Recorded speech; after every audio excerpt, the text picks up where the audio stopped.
What's happening, guys? This is part 2 in the Learning to Read, How a Dyslexic Learns to Read by a Dyslexic. Okay, so this part we're going to talk about the brain, the anatomy of the brain when it comes to a dyslexic reading versus a so-called neurotypical person reading text and how they differ and the exact cause to why they differ.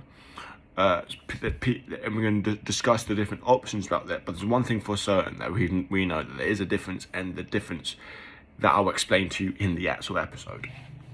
And so we're going to explain this, and as well as how our brains are different. Our brains are wired slightly differently, and how it's not necessarily a bad thing. People look at this, and when we look at dyslexia reading, it's all negative. But also, how can this also be a good thing and maybe even a gift in some way? Guys, I really hope we enjoyed today's episode. And also, if you want to, if you're interested about learning how to read as a dyslexic, or if if one of your children, you want to help your children who's dyslexic, schedule a 30-minute call with me. There'll be a link in the description somewhere. We can talk about this, and if there's any way I can help you out, because I know I tried everything, and there's one thing that transformed my life more than anything else.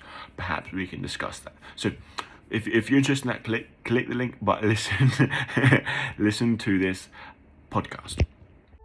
So the big question is this: how can dyslexics like us create a place, a community, a tribe, where people at any stage of life can come and solve any challenge, amplify their strengths, and ultimately help them become who they were meant to be, or in other words, conquer their dyslexia? That is the question, and this show is the answer. My name's Theo Goff, and welcome to the Conquering Dyslexia podcast. So guys, how does a dyslexic mind differ than a neurotypical mind? First off, answering this, I want to tell yourself a little story. Tell you guys a little story. And it was about when I was a lot younger. I remember being in class. This is before I found out I had dyslexia and all this. And I remember reading was really important. And there's one thing I used to do. I think many of us would have done this as dyslexics. We'd have picked up our book, and we would look at everyone else reading the text. And you think, okay, reading is scanning, you're moving your finger from left to right, or looking at the page. I think there's different levels. There's one where you have your finger on the actual words, and you're reading it like that. The other way is when you're basically looking with your eyes across the lines of all the words. And then I used to get inventive in this. I was like, okay, I can look at my line, look at the line, all the words going vertically. Across the page. What if I could look down the page? And in my mind, I was like, I'm just going to look up from the top right-hand corner all the way to the bottom left-hand corner. I was going to look and read, and in my mind, that was reading. And I think my teacher's going to be so impressed. And I remember I read like this massive book when I was like 6 years old, and it took me about 10 minutes to read. And I gave the teacher, I read it. She looked at me, I don't think you did, Theo. I was like, no, I read it. I scanned my eyes from left to right from every single page. And then I was like, oh, that's not reading. It's like, oh, damn it, you can't find out that I'm just faking it the whole time. I need to get better at faking it. And so all of us as little kids probably found all these different ways of working on problems or faking it so people wouldn't find out that we couldn't actually do it. I remember mine was that a lot of times. And so I sort of knew looking at books was really important to read, for reading. I remember one time in class, I think it was like free play or whatever, and on this kid's desk there was I think it was 2000, and it could be like 2011, maybe 2009, Guinness World Record books. 2009. How old was I then? 2009 or something like that. I can't remember. But I remember it was a Guinness World Record book. And these are amazing as a kid. You open them up and see all these cool things of people doing amazing stuff, or cool things with nature, and just good pictures.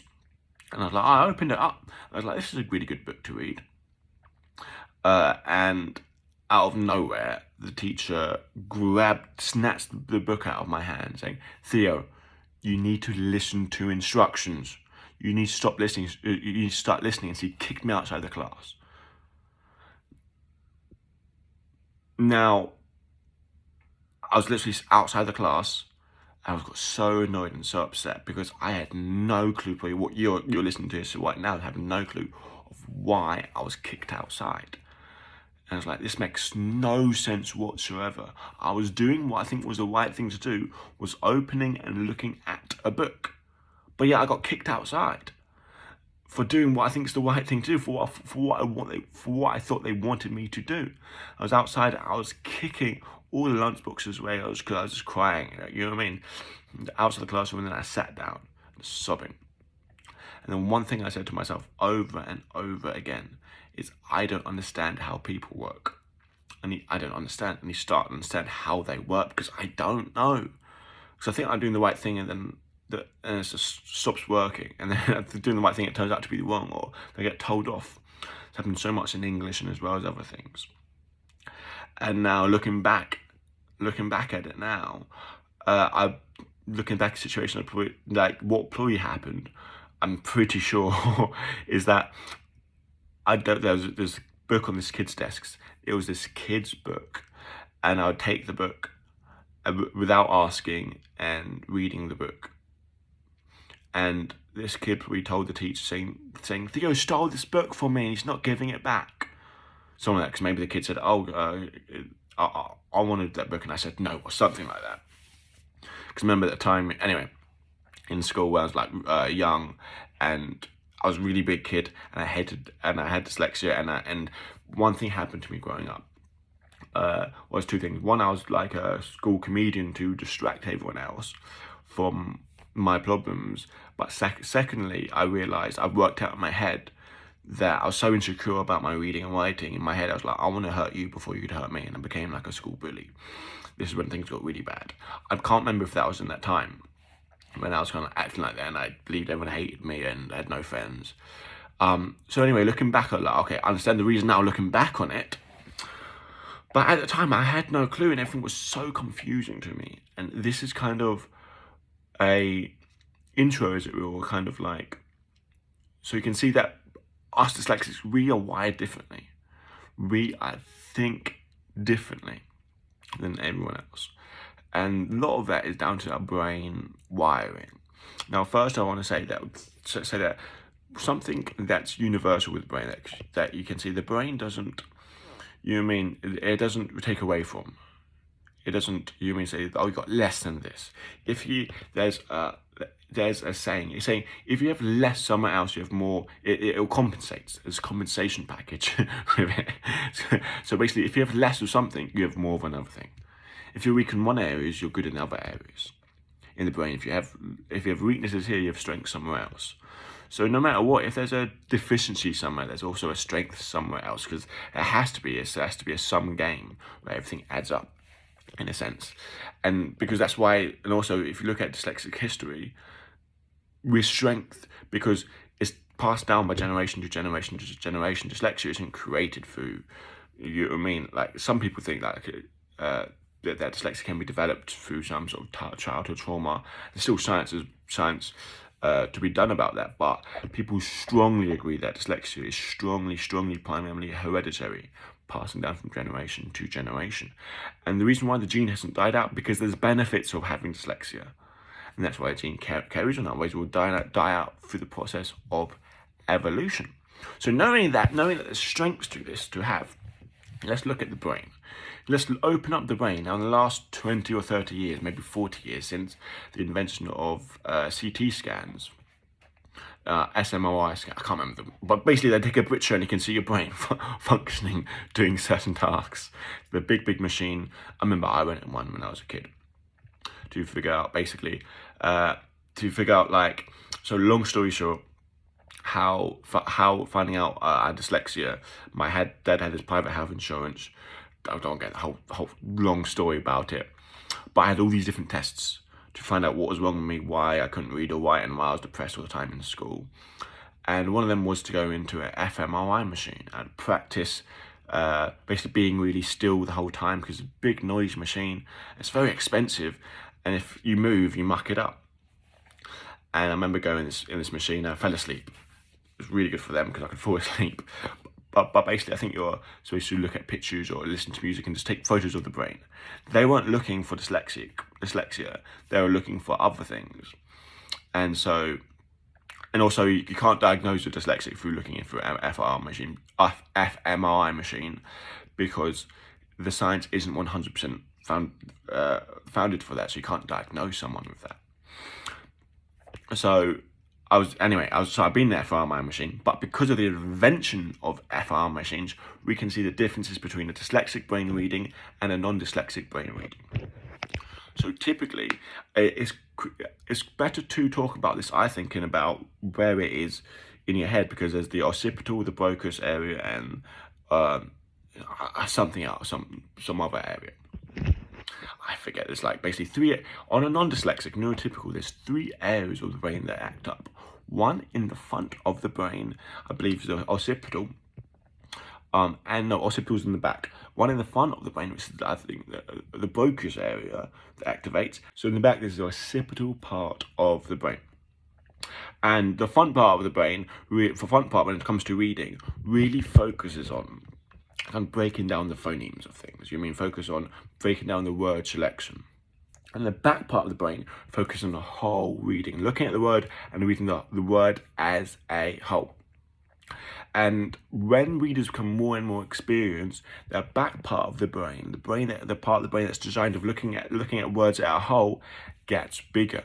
It gets trained more, and the front part of the brain gets trained less, or understanding individual sounds, individual phonemes, the breakdown of the word gets less and less and less, because it's trained to look at the word and know what it says. They don't need to break down every little part. And that's typically what happens in a non-dyslexic, and that's why they can read really fast, effortlessly for a long period of time. Like they can watch a film and reading, same amount of effort. That to me is crazy. But us as dyslexics, we activate our Broca's, our Broca's part of the brain, the front of our brain more, a lot more. Like in a sense, we overactivate it. We compensate by working so hard in front of our brain because we don't have access, or we don't.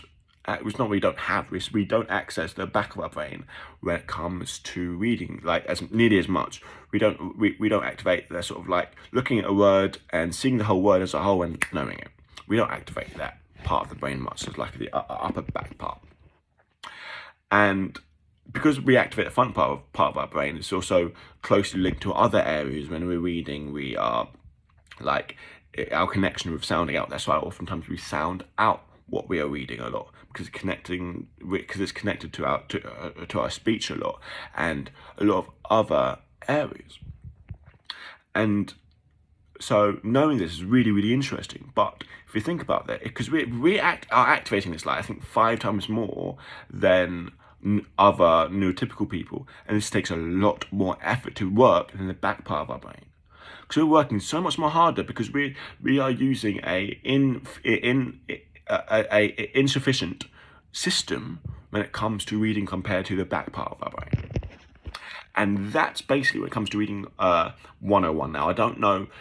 Now, I learned them. I can't remember. It's hard for me to remember the names of all the different complex parts. But to me, it doesn't matter. What matters is understanding it holistically. Understanding, okay, this part of the brain does this part of the brain does that. And because we're different in this way, and that's how it links to other things. And so understanding that our front part of our brain works so much more, and it's on overtime when we're reading. And that's why we can be fatigued. That's why after we read, we can sometimes forget about it. And that's why we struggle so much. And I want to introduce, because this is something that I think is the secret to why this method is so unbelievable, is I went through this Mathis reading program, and it only took a couple of hours. But Craig Collins, the person who like founded it and stuff, he was talking to me when he went through it. He was like, you might feel a thing at the back of your head. I was like, yeah, whatever, let me just try it. But you know what, there's like a 15-minute break you have in between to kind of like absorb the information. When I was going on that 15-minute break, it felt weird, but I could feel just something like a tingling in the back of my head. And it was incredible.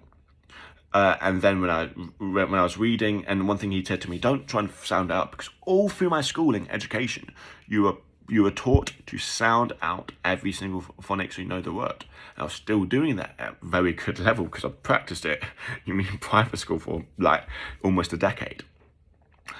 And so that's what I was doing. I was saying, no, and Craig was like, no, just look at the whole word, because he said there's this thing with upper and lower vowel sounds. But look at the whole word and just look at it and read it, and look at the vowels and consonants. But basically, I was looking at the whole word, look at some of the vowels, and just got it unbelievably. And I got it. And I just looked at a word and read it. And then I looked at my book, opened up a book, and the words flew out. Literally, I'd look at the word and understand it fully without sounding it out. Now, a person who's non-dyslexic would be like, yeah, that's how you read.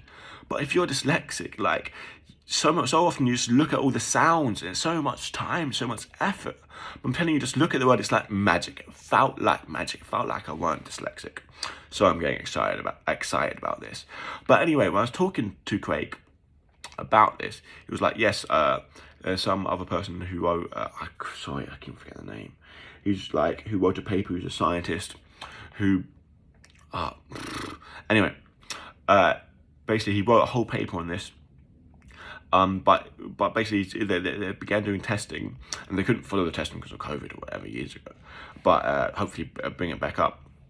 I got funding for it. But when he put a dyslexic person in an MRI machine going through the thing, you could see the back of the part of the brain was activated. More activated, in a sense, and I 100% agree with this because I felt it, and I gave it to 2 other people who went through the whole program, and I just didn't say it before and afterwards. I was like, how was it? And they said, yeah, I felt something in the back of my brain, back of my head, at the top of my head. And this is the area that's dormant start being activated. And it's how you can look at a word and read it. And I'm so excited, and like, just that's why I feel this worked for me so much more than all the other dyslexic programs ever did, and it's so much more fast and so much more cheaper than everything I've ever tried.